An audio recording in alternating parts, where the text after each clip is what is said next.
Today is National Good Trouble Day, honoring the memory of a former Georgia congressman. It's also a call to action. Two local groups organized a march and a protest in Sioux City tonight. KTV's Gabriela Quinones asked people why they joined the protest.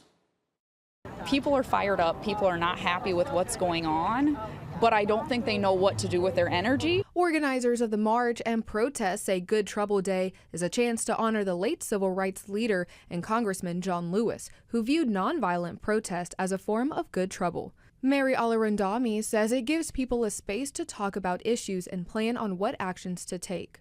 Whether that be electing people, knocking on doors, volunteering, I think the goal for today is, we need to gather in a positive way and make sure that we're actually making an impact, that our frustrations can then become action.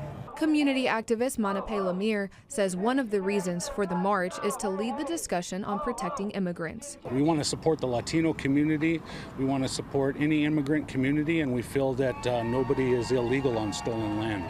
That's very important to our message. Maria Runquist says she wants a country like the one she remembers when she first immigrated here in 1978. It was beautiful. All the states, beautiful. Everybody's welcome. The cultures, the food, the people. And now everybody's afraid. Everybody's afraid of immigrants. Siouxland Good Troublemakers co-founder Gary Lewis says he is advocating for the funding of education. We need to fund science. We need to fund education. We need to make sure our teachers are getting the things they need to educate our kids. Donna D'Ottavio wants the history of the United States taught in schools, every part of nation's history. They say that might make somebody feel bad because we have negative aspects in the country history. I'm sorry. If you don't teach what was bad and negative, how are you going to change it and make it better? In Sioux City, Gabriela Quinones, KTIV News 4.